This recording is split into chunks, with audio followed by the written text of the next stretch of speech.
Bonjour, je suis M. Chandezon, professeur de transport dans cet établissement. Je vais vous présenter la section de transport du lycée. Donc, la section de transport, avant toute chose, je préfère vous annoncer que ça n'a absolument rien à voir avec la conduite. La section de transport s'appelle l'organisation du transport, les marchandises. Donc, ça va être toute la gestion administrative, tous les documents qui vont accompagner la marchandise, quel que soit son mode de transport. Alors, les différents modes de transport que l'élève étudie dans l'établissement sont le routier, le fluvial, le maritime, l'aérien et le ferroviaire.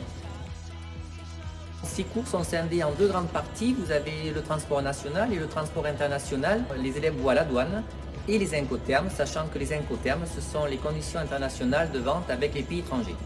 Lors de la formation, l'élève devra effectuer 22 semaines de stage en entreprise pour valider son diplôme.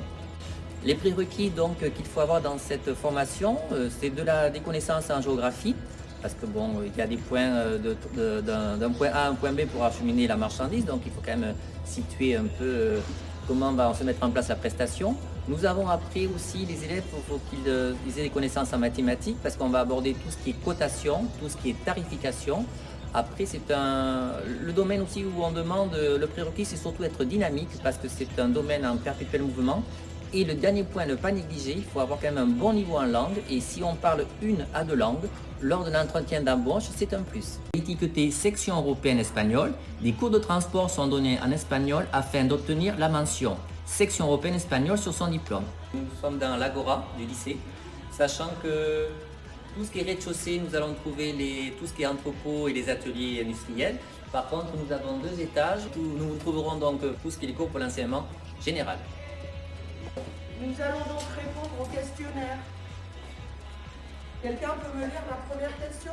Je m'appelle Maxime Trémont, je suis donc lycéen au lycée Millecamp. Avant j'étais collégien au collège Anatole France à Cadillac. J'ai décidé de m'orienter vers cette filière-là, tout simplement parce que je voulais me rapprocher d'un désir, d'un rêve, qui est donc l'armée. Le lycée travaille en partenariat avec l'armée de terre et la marine. Je suis dans le partenariat armée de terre. L'idée que je me faisais de base n'est pas la même qu'aujourd'hui. Le fait que dans le transport, on ne fait pas de la conduite, mais on fait plutôt de la gestion-administration. Nous sommes une petite classe, donc du coup c'est plus simple pour nous pour avoir des échanges avec le professeur. Et puis il faut savoir que les professeurs sont assez cool avec nous. J'ai pu me canaliser et me concentrer plus en cours qu'au collège. Le bac professionnel me correspond plus que le bac général. Grâce à ce partenariat, mais également grâce à ce lycée, grâce à cette filière-là, j'ai pu me rapprocher en quelque sorte de mon rêve qui est donc l'armée.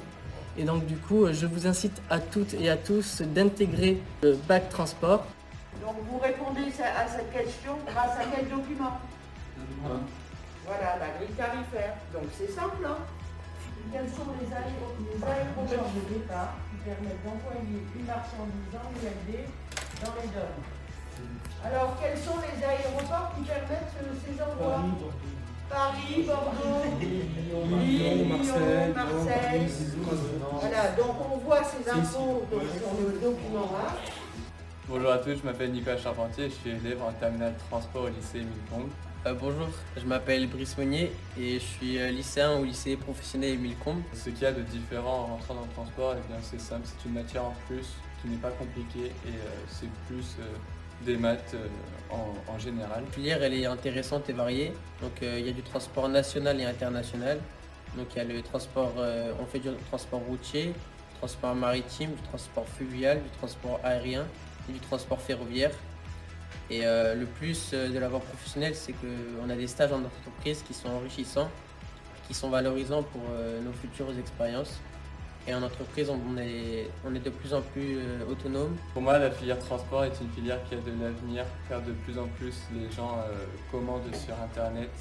Et donc il faut des personnes qui soient présentes pour gérer tout ce trafic et que les livraisons se passent pour le mieux. Au cours de mes stages, j'ai acquis les compétences du travail d'équipe, de la gestion du personnel et des conducteurs. Et le plus aussi, c'est on peut faire une poursuite d'études avec des mentions complémentaires, des BTS transport et logistique, des DUT et des masters.